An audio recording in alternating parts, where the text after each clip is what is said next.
아멘. 우리 하나님께 영광의 박수 올려드리겠습니다.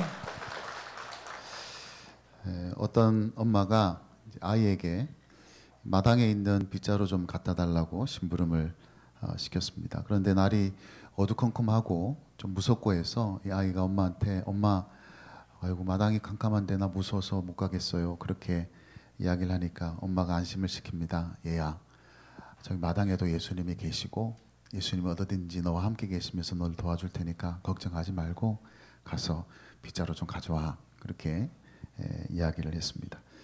그러니까 이 아이가 계속 이제 재차 확인을 한 겁니다. 정말 예수님이 마당에 계세요. 그렇게 확인을 하니까 엄마가 걱정하지 말라고, 마당에도 예수님 계시고 어디든지 네가 힘든 곳에서 함께 계시면서 너 도와주실 거니까 걱정하지 말고 가서 가져와.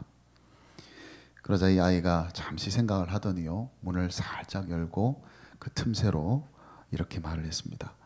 예수님 거기 계시면 빗자루 좀 갖다 주세요. 이렇게 얘기를 하더랍니다.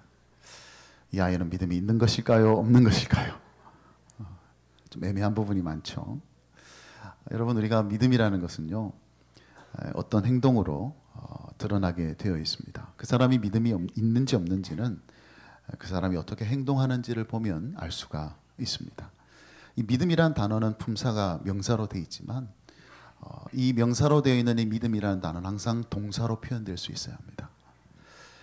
성경에는 참 믿음과 같이 이렇게 명사로 표현된 단어들이 굉장히 많은데 그 명사로 표현된 단어들은 항상 동사로 표현되어져야 돼요. 사랑이라는 이 단어도요, 그 사랑 때문에 하게 되는 어떤 행동을 나타내는 동사를 요구한다는 것이고, 소망이라는 단어도 마찬가지죠. 그 소망 때문에 하게 되는 행동을 표현하는 동사가 필요로 하게 된다는 것입니다. 믿음도 마찬가지입니다. 믿음은 믿음을 가지고 있으면 하게 되는 어떤 행동을 표현하는 동사가 필요하다는 것이죠. 오늘 우리가 살펴보고자 하는 이 본문이 히브리서 11장입니다. 흔히 우리가 히브리서 11장은 믿음장이다 그렇게 얘기를 합니다. 그러나 이것을 다른 식으로 표현한다면 이런 것입니다. 히브리서 11장에서 말하는 그 믿음은 믿음의 사람들을 통해서 이 믿음이라는 명사가 어떻게 다양한 동사로 표현되고 있는지를 쭉 보여주는 내용이 바로 히브리서 11장에 나오는 내용이고, 오늘 여러분과 함께 말씀을 나누고자 하는 이 모세의 믿음도 마찬가지예요. 이 믿음이라는 명사가 어떻게 모세의 삶을 통해서 동사로 표현될 수 있는지를 우리가 한번 주목해 보려고 하는 것이죠. 그런 점에서 볼 때 오늘 이 모세의 믿음에는 두 가지 아주 중요한 믿음을 표현해주는, 믿음을 보여주는 동사 두 가지가 나타나고 있는 것을 보게 되는데, 그것은 바로 거절하고라는 동사와 여겼으니라는 동사, 이 두 개입니다. 그러니까 모세를 통해서 보게 되는 믿음의 그런 모습들, 그것을 이 두 가지로 우리가 살펴볼 수가 있는데, 저는 오늘 우리가 믿음으로 산다는 것이 무엇을 의미하는지를 바로 이 두 개의 믿음을 보여주는 동사를 통해서 여러분에게 말씀을 좀 드리려고 합니다. 제일 먼저 모세의 믿음을 통해서 나타나고 있는 그 믿음의 동사는 바로 이 거절하고라는 동사인데, 이 거절하고라는 믿음의 동사는 믿음을 가진 사람들의 정체성과 관련되어 있는 동사라고 할 수가 있습니다. 오늘 24절을 우리가 한번 다시 보시면 한번 같이 24절 읽겠습니다. 믿음으로 모세는 장성하여 바로의 공주의 아들이라 칭함받기를 거절하고 그랬습니다. 믿음으로 거절했다 그렇게 말하죠. 그러니까 도대체 무엇을 거절했느냐? 바로의 공주의 아들로 칭함받는 것을 거절했다 그렇게 말을 합니다. 여러분 아시다시피 모세는 이스라엘 백성들을 광야에서 이끌기 이전에 어떤 신분을 가지고 있었냐면 바로의 공주의 아들의 신분을 가지고 있었습니다. 그 공주의 양자예요. 게다가 유일한 상속자입니다. 그런데 그것을 그가 거절했다는 것이죠. 세상적인 기준으로 볼 때는 정말 바보 같은 선택이 아닐 수가 없습니다. 여러분, 바로의 공주의 아들이라 칭함을 받는 것은 단순한 칭호의 문제가 아니에요. 그 칭호 안에는요, 그가 세상에서 누릴 수 있는 모든 것이 다 들어가 있습니다. 그냥 가만히 있었다면, 그런 신분을 가지고 살기만 했다면요, 그는 부귀 영화를 누리면서 살아갈 수가 있었습니다. 그럼에도 불구하고 모세는 그것을 거절했다. 무엇으로? 믿음으로 그것을 거절했다는 거예요. 여기서 거절했다는 동사를 그 본래적인 의미로 우리가 생각을 해본다면 부인하다는 뜻입니다. 부인한다. 그러니까 이것이죠. 그가 바로의 공주의 아들이라는 것을 칭함받는 것을 거절했다는 말의 의미는 나는 바로의 공주의 아들이 아니다라고 말하는 거예요. 그것을 부인한다는 거예요. 나의 정체성은 그게 아니라는 겁니다. 그러면 모세가 왜 그런 바로의 공주의 아들이라 칭함받는 것을 거절하고 그것을 부인했느냐? 그에게는 정말 진짜 정체성이 있었기 때문에, 그것을 그가 깨달았기 때문에 그는 그것을 거절할 수가 있었습니다. 그렇다면 모세가 깨달았던 자기의 진짜 정체성은 도대체 무엇이었느냐? 그것이 25절에 연이어 나오게 되는데 25절 한번 가보겠습니다. 한번 같이 읽겠습니다. 도리어 하나님의 백성과 함께 고난받기를 잠시 죄악의 낙을 누리는 것보다 더 좋아하고. 모세는 지금 자신이 바로의 공주의 아들이 아니라 하나님의 백성이라는 것을 알았습니다. 그래서 내가 하나님의 백성이라는 그 정체성을 가지고 심지어 그래서 그들과 함께 고난을 받는다 할지라도 나는 그것을 선택하겠다는 거예요. 오늘 여기에 보면 더 좋아한다 이런 표현이 나와 있지만 여기서 좋아한다는 것은 단순히 기호를 말하는 것이 아니라 선택을 말합니다. 내가 얼마든지 바로의 공주의 아들이라는 정체성을 선택해서 그 애굽의 왕국에서 호사를 누리면서 살 수 있지만, 그것을 선택할 수도 있지만, 그러나 나는 그것을 선택하지 아니하고 내가 하나님의 백성이라는 정체성을 내가 가지겠다는 거예요. 비록 그것이 고난을 의미한다 할지라도 나는 하나님의 백성의 정체성을 가지고 살겠다는 것입니다. 그것이 어떻게 가능하냐? 그것이 바로 믿음이라는 거예요. 믿음을 가진 사람은 항상 하나님의 백성이라는 그 정체성을 가지게 됩니다. 사실 여러분, 모세가 바로의 공주의 아들이라는 정체성을 선택했다면요, 그런 애굽의 왕궁에서 온갖 좋은 것 누리며 살았겠죠. 그러나 그가 누리고 있는 그 좋은 것이 어디서 왔는지를 한번 곰곰이 생각해 보십시오. 어디서 왔을까요? 그것은 다름 아니라 자신의 동족인 히브리 노예들의 고열을 빨아서 그렇게 사는 겁니다. 그래서 잠시 누리는 죄악의 낙이라고 표현하는 거예요. 내가 이곳에서 얼마든지 바로의 공주의 아들로서 큰 소리치며 호사를 누리면서 살 수 있지만, 그러나 내가 그렇게 사는 것은 무엇을 의미하느냐는 거예요. 그것은 내 사랑하는 동족 하나님의 백성인 그 이스라엘 백성들이 노예처럼 살면서 그렇게 고된 노동을 통해서 얻게 된 그것을 내가 이곳에서 누리며 사는 것이 아니겠습니까? 그래서 그는 그것을 그렇게 생각한 것입니다. 내가 왕궁에서 바로의 공주의 아들로 사는 것은 잠시 죄악의 낙을 누리는 것이다. 나는 하나님의 백성이기 때문에 나는 바로 그 정체성을 가지고, 비록 그것이 고난을 의미한다 할지라도 나는 그렇게 살겠다. 그래서 믿음으로 바로의 공주의 아들로 사는 것을 거절했다는 겁니다. 그게 바로 믿음이라는 단어가 보여주는 정말 중요한 동사 중에 하나, 거절하는 것, 거절하는 것. 왜 거절하느냐? 내가 하나님의 백성으로 살기 위해서 세상이 주는 어떤 정체성을 다 거절할 수 있는 것, 그게 바로 믿음입니다. 여러분, 세상에서는요, 바로의 공주의 아들로 칭함을 받기 위해서 난리를 칩니다. 발버둥을 쳐요. 그런 정체성을 얻기 위해서 그렇게 애를 쓰며 살아갑니다. 그러나 우리는 그런 존재가 아니라는 거예요. 우리는 하나님의 백성이라는 정체성만을 가지고 살아갑니다. 사람들은 내가 돈 많은 사람이라는 정체성을 원하겠죠. 내가 권력을 가진 사람이라는 그런 정체성을 원하겠죠. 내가 성공하고 출세한 사람이라는 그런 정체성을 원하겠죠. 그러나 우리가 이 땅을 살아가면서 우리가 가져야 될 가장 소중한 정체성, 그 유일한 정체성은 우리가 이 땅을 살아도 하나님의 백성으로 산다는 것이고, 그 정체성으로 살기 위해서 때로는 세상에서 온갖 좋은 것을 거절할 수 있는 것, 그게 바로 하나님의 백성들이 가지고 있는 믿음의 정체입니다. 여러분 정말 믿음을 가지고 있다면요, 여러분이 하나님의 자녀로 살기 위해서, 하나님의 백성으로 살기 위해서 세상에 아무리 멋진 정체성을 여러분에게 부여한다 할지라도 그것을 다 거절할 수 있는 믿음, 그 믿음이 우리에게 필요합니다. 저는 그렇게 생각합니다. 믿음을 가진 사람들의 행복은 무엇이냐? 그것은 바로 이 땅에서 하나님의 백성으로 살아가는 그 정체성에서 행복을 누리는 사람이 바로 믿음을 가진 사람이 살아가는 행복이에요. 다른 게 우리를 행복하게 하는 게 아니라 내가 지금 이 세상을 하나님의 백성으로 살고 있다는 것, 그것 이상으로 우리를 행복하게 하는 것은 없다는 뜻입니다. 그만큼 저와 여러분이 이 세상에서 어떤 정체성을 가지고 사느냐는 굉장히 중요한 문제입니다. 사진을 한 장 보시겠는데, 여러분 뭐 많이 보셨을 사진입니다. 한번 띄워주시겠습니까? 우리 스포츠 역사에서 아주 기념비적인 그런 사건을 담고 있는 사진입니다.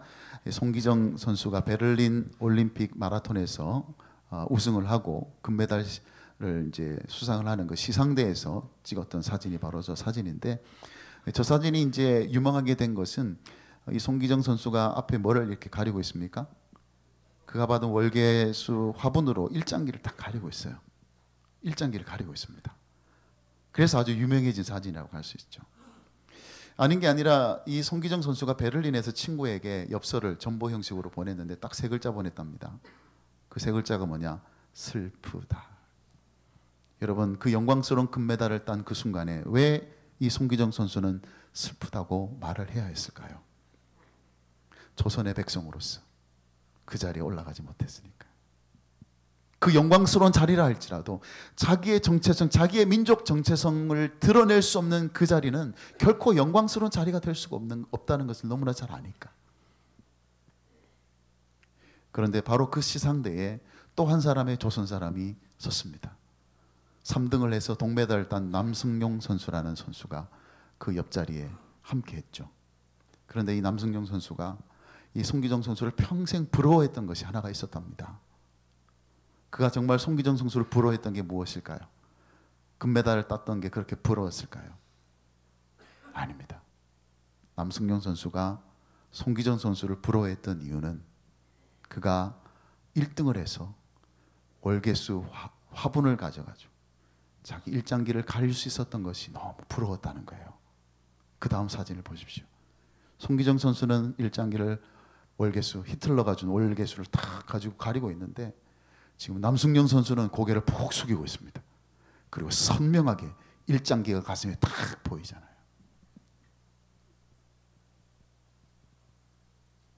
그게 부러웠다는 거예요. 금메달이 부러웠던 게 아니라 나도 1등을 해서 비록 히틀러가 준 화분이지만, 월계수 화분이지만 그걸로 내가 일장기를 가렸으면 얼마나 좋았을까요? 그래서 나중에 이 남승현 선수가 해방이 되고 이제 그로부터 11년이 지나서 해방이 된 1947년에 보스턴 마라톤 대회에 참가를 했습니다. 아주 많은 나이임에도 불구하고 참가를 했어요. 물론 시상을 하지 못해 입상을 하지 못했죠. 그럼에도 불구하고 그가 왜 그 마라톤 대회에 적지 않은 나이에 참가를 했느냐? 내가 이제 마지막으로 일장기가 아닌 태극기를 달고 한번 뛰고 싶었어요. 1등하는 거는 상관없어요. 금메달 따는 건 관심 없습니다. 내가 한번 태극기를 달고 한번 뛰어봤으면 좋겠다. 그래서 참가했다는 겁니다. 여러분, 이 두 선수의 마음속에 도대체 무엇이 있었길래 그렇게 영광스러운 자리인데 그렇게 금메달을 따고 누구나 부러워할 만한 그런 순간을 맞이했음에도 불구하고 왜 그것을 영광스럽게 드러내지 못했던 이유가 도대체 뭘까요? 그게 바로 정체성대로 사는 사람의 행복입니다. 행복. 정체성대로 살아야 행복한 거예요. 나의 정체성과 어울리지 않는 삶을 사는 것은 그게 바로 괴로움입니다. 우리의 신앙의 영역에서, 우리의 신앙의 세계에서도 마찬가지죠. 저와 여러분이 이 땅을 살면서 무엇이 가장 행복할까요? 어떻게 사는 것이 가장 행복할까요? 금메달을 따고 바로의 공주의 아들로 사는 것이 우리에게 행복을 가져다 주는 것일까요? 아니라는 것이죠. 우리에게 금메달이 주어지고 우리가 바로의 공주의 아들로서 누리는 모든 것을 다 누린다 할지라도 우리가 하나님의 백성으로 존재하지 못한다면 그것만큼 불행한 일은 없다라는 거예요. 뒤집어서 얘기하면 이 세상의 그 어떤 것보다도 바로의 공주의 아들로 사는 것보다도 더 행복하고 더 즐거울 수 있는 이유가 있다면 우리가 한순간을 살아도 한 시간을 살아도 하나님의 백성으로 살 수만 있다면 그게 바로 우리가 누릴 수 있는 최고의 행복이라는 것. 그것이 어디에서 나오느냐? 믿음에서 나온다는 거예요. 믿음으로 거절할 수 있는 사람만이 누리게 되는 행복. 내가 하나님의 백성으로 살기 위해서는 그 어떤 것이라도 내가 포기할 수 있고 거절할 수 있고 부인할 수 있는 그 믿음을 가진 사람들이 가진 행복. 그것이 저와 여러분이 이 땅을 살면서 추구해야 될 행복이라는 것을 오늘 우리가 이 모세를 통해서 확인할 수가 있지 않겠습니까? 여러분, 우리 인생이 길지 않습니다. 우리가 2019년을 시작하는 이 시점에 와 있지만요, 여러분 금방 이제 송구영신 예배 드릴 날이 옵니다. 그렇게 송구영신 예배를 계속 드리다 보면 우리가 이제 떠날 날이 가까이 와요. 그래서 어떤 분은 그렇게 말하죠. 우리 인생은 마치 점 하나 찍는 것과 똑같다 그래요. 그렇다면 여러분, 우리 인생이 정말 점 하나 찍는 것이라면 어떻게 점을 찍고 가시기를 원하시겠습니까? 단 하루를 살아도요, 점 하나를 찍어도 하나님의 백성으로 우리가 그 점을 남기고 이 땅을 떠나야 되지 않겠습니까? 그래서 우리의 삶의 가장 중요한 목적은 뭐냐? 내가 이 땅을 살면서 하나님의 백성으로, 그 하나님의 백성에 어울리는 삶으로 한순간이라도, 한 시간이라도 살 수 있다면 그것이 나의 행복이 될 수 있는 삶, 그런 삶이 우리에게 필요하다는 것. 그런 믿음의 아름다운 동사들이 여러분 삶에 계속 일어날 수 있게 되기를 주님의 이름으로 축복합니다. 자, 그 다음에 우리 모세의 믿음을 통해서 우리가 보게 되는 동사, 여겼으니라는 동사입니다. 이 동사는 믿음을 가진 사람의 사명과 관계가 좀 있습니다. 아까 거절하고라는 단어는 믿음을 가진 사람의 그 정체성과 관계가 있다고 말씀을 드렸는데, 여겼으니라는 이 단어는 사명과 관계가 있어요. 여러분 오늘 26절 한번 보시면 한번 같이 읽겠습니다. 그리스도를 위하여 받는 수모를 애굽의 모든 보화보다 더 큰 재물로 여겼으니 이는 상 주심을 바라봄이라. 아멘. 여기서 여겼으니라는 동사는요, 모세가 어떤 것을 더 가치 있게 생각하고 있느냐를 보여주는 동사입니다. 그러니까 지금 모세는 가치를 비교하는 거예요. 두 개의 가치를 비교하는 것이죠. 특별히 더 큰 재물로 여겼다는 이 표현 자체에 이 가치가 들어가 있습니다. 어느 것을 더 가치 있게 여기느냐가 그 안에 포함되어 있죠. 그러면 모세는 지금 어떤 두 개의 가치를 비교하고 있느냐? 여기서 비교하고 있는 것은 그리스도를 위하여 받는 수모와 애굽의 모든 보화를 지금 비교하고 있는 것입니다. 그러니까 쉽게 말해서 수모 당하는 것과 보화를 지금 비교하고 있는 것이죠. 가만히 들여다보면요, 세상적인 기준에서 보면 이것은 비교의 대상이 될 수가 없습니다. 여러분, 수모를 당하는 것과 세상의 그 좋은 보화가 어떻게 비교의 대상이 될 수가 있겠습니까? 그런데 모세는 수모를 당하는 것을 그런 보화보다 더 가치 있게 여기고 있다는 거예요. 여러분, 수모는요, 우리가 살면서 가장 피하고 싶은 것 중에 하나가 뭐냐면 수모입니다. 수모 당하는 것을 가장 피하고 싶어 해요. 제가 학창시절에 등교하는 길은 항상 전쟁터와 같았습니다. 제가 타야 되는 버스의 노선은요, 각 고등학교를 다 거쳐서 가는 노선이기 때문에 굉장히 이제 타는 사람들이 많았어요. 항상 만원 버스였고, 그래서 조금 늦거나 그 버스를 타지 못하면요, 그냥 지각하는 거예요. 그래서 악착같이 그 버스는 타야 됩니다. 오면 제가 하루는 이제 버스를 타려고 조금 이렇게 서둘러서 약간 시간이 빠듯하게 나왔는데 마침 버스가 탁 도착을 한 거예요. 그래가지고 막 정신없이 뛰었죠. 저거 놓치면 나 오늘 지각이다. 뛰다 그냥 걸려가지고 자빠져 버렸습니다. 그래가지고 막 그냥 뭐 다친 건 물론이고 그냥 책가방도 다 엎어지고. 그런데 그 정류장에는 그 버스를 기다리고 있던 수많은 여고생들이 거기에 있었습니다. 여러분, 제가 아팠을까요? 안 아팠을까요? 하나도 안 아프더라고요. 아픈 게 문제입니까? 쪽팔리는데. 근데 언제 아팠느냐? 집에 돌아오니까 온 전신이 쑤시고 파스 붙이고 난리가 난 거예요. 예. 아픈 것보다 더 견디기 힘든 게 뭐냐? 부끄러운 거예요. 부끄러운 거. 예. 그거 참 힘들어요. 여러분, 자살하는 분들이 힘들어서 고통스러워 자살하는 분도 물론 덜어 계시지만 수치심 때문에 자살하는 사람이 더 많습니다. 그래서 여러분, 지금 모세가 지금 비교하고 있는 이 두 개의 가치는요, 별로 지금 매치가 잘 안 되는 거예요. 세상의 보화와 수모를 당하는 것과 비교를 한다는 것 자체가 좀 이상한 일입니다. 제가 방금 말씀드린 것처럼 비교를 하려면 그렇게 비교해야 되죠. 수모를 당하는 것과 고통을 당하는 것과 비교를 해야 되죠. 수모를 당하는 것과 배고프는 것과 비교를 해야 되죠. 수모를 당하는 것과 또 다른 어떤 잘못된 일들, 불행한 일들을 비교해야 그게 비교가 되는 것 아니겠습니까? 그런데 지금 모세는 무엇과 무엇을 비교하는 것입니까? 수모를 당하는 것과 세상의 그 좋은 보화를 지금 비교하는 거예요. 비교의 대상이 되지 않음에도 불구하고 그게 비교가 되는 이유가 뭐냐? 그 수모에는 앞에 뭐가 달려있기 때문에 그렇습니다. 그게 바로 뭐냐? 그리스도를 위하여 받는 수모이기 때문에 그래요.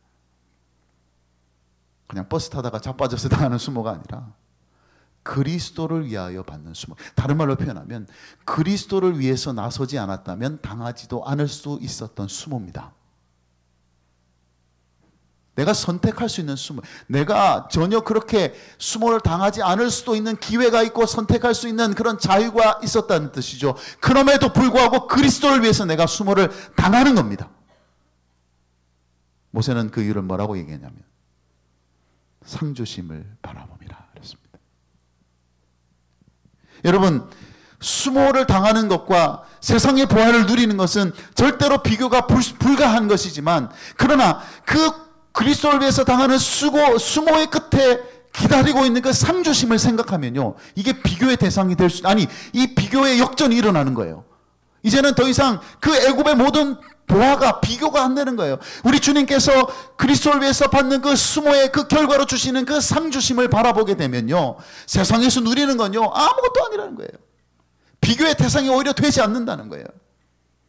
그런데 그 일이 왜 일어나느냐, 어떻게 일어나느냐, 바로 모세의 믿음에서 일어나게 되었다는 거예요. 믿음의 눈으로 바라보게 되면요, 믿음을 가진 사람들이 이 세상을 바라보게 되면요, 뭐가 가장 행복한 일이냐, 뭐가 가장 가치 있는 일이냐, 뭐가 가장 보람 있는 일이냐, 주를 위해 살다가 겪게 되는 그 무엇이 가장 보람 있는 거예요.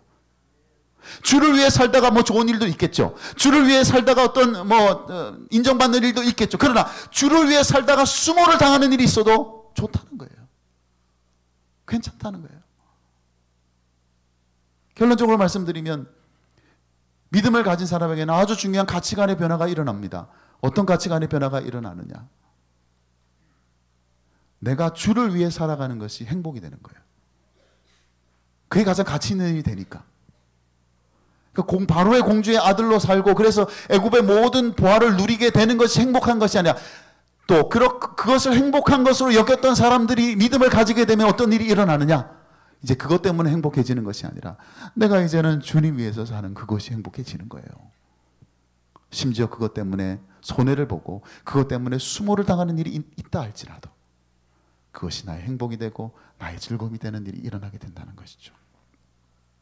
여러분, 초대교회 때는요, 우리와는 달리 예수 믿는다는 것이 굉장히 힘든 일이었고, 더군다나 복음을 전한다는 것은요, 굉장히 위험을 감수하는 일이었습니다. 그래서 사도행전을 보게 되면 사도들이 복음을 전하다가 감옥에 갇히는 일들이 비일비재했습니다. 한 번은 사도들이 복음을 전하다가 또 이렇게 옥에 갇히는 일이 일어났는데, 그때 다시는 복음 전하지 말라고 그렇게 위협을 하면서 40의 가만매, 하나 가만매를 때리고 석방을 한 적이 있습니다. 40에 하나 가만매라는 것은 무슨 말이냐면 거의 죽을 때까지 때렸다는 뜻입니다. 거의 죽지는 않을 정도로 때렸다는 것을 의미해요.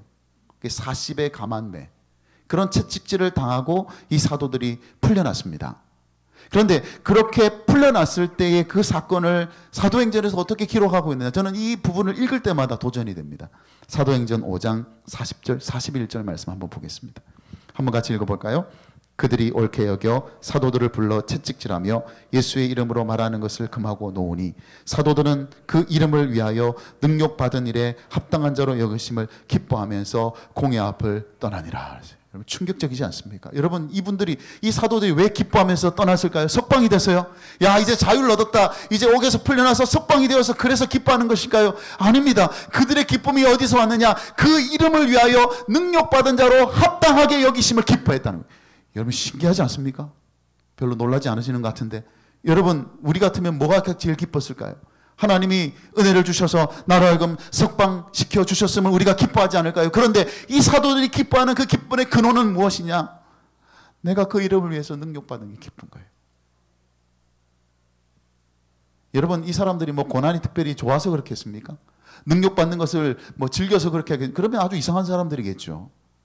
그럼 왜 이 사람들은 왜 그렇게 그리스도를 위해서 능력받는 것, 수모당하는 것을 기뻐하느냐? 이분들에게는요, 그리스도를 위해서 사는 것이 행복이기 때문에 그렇습니다. 자기 자신을 위해서 사는 것이 아니라 주님을 위해서 사는 것 자체가 자신들의 기쁨이고 자신들의 행복이니까. 그래서 그 과정에서 겪는 그 어떤 것도 쉽게 말하면 훈장이 되는 거예요. 훈장이 되는 거예요. 주를 위해서 좋은 일을 경험하는 것도 행복한 일이겠지만, 주를 위해서 내가 수모를 당하고 주를 위해서 능력을 당하고 주를 위해서 고난을 받게 되면요, 그것이 자기 자신에게는 훈장이 되는 거예요. 우리 그리스도인은 그게 훈장입니다. 쉽게 얘기해서 여러분이 복음 전하다가 물벼락을 맞는다. 그럼 여러분 기분 나빠할 일입니까? 기분 좋아할 일입니까? 기분 좋아할 일이죠. 내가 이 복음 전하다가 물벼락을 맞았다는 것은요, 여러분 기뻐해야 될 일입니다. 왜냐하면 그렇게 주님을 위해서 사는 것이 행복인 사람들은요, 그 주님 때문에 당하는 고난이 즐거워집니다. 그게 행복이 돼요. 여러분 잘 아시는 알버트 슈바이처 박사, 재능이 굉장히 많은 사람이며 정말 다재다능한 사람이에요. 신학자이기도 하고 철학자이기도 하지만 의사이기도 하고요, 음악가이기도 하고요, 전기 작가이기도 하고요, 철학가이기도 하고요. 만약 이분이 자기가 가진 재능으로 뭔가를 열심히 했다면요, 세상에서 얻을 수 있는 막 명예와 부와 많은 것들을 다 누리면서 살았을 거예요. 그런데 이분이 그런 거 다 내려놓고 1913년 배를 타고 아프리카로 떠납니다. 버려진 닭장에서 첫 병원을 세우고 야전 침대로 첫 번째 수술대를 만들었어요. 그렇게 의료로 봉사하며 주를 위해 섬기는 삶을 살았습니다. 한 번은 미국을 방문하는 길에 어떤 기자가 슈바이처 박사에게 이런 질문을 던졌습니다. 박사님 모든 걸 다 내던지고 아프리카로 가셨는데 아프리카에 가시니까 행복하십니까? 아프리카에서 행복을 찾으셨습니까? 그렇게 질문했을 때에 이 슈바이처 박사가 이렇게 대답을 했다고 해요. 나는 아프리카에서 섬길 곳을 찾았습니다. 그거면 충분한 행복이 아니겠습니까?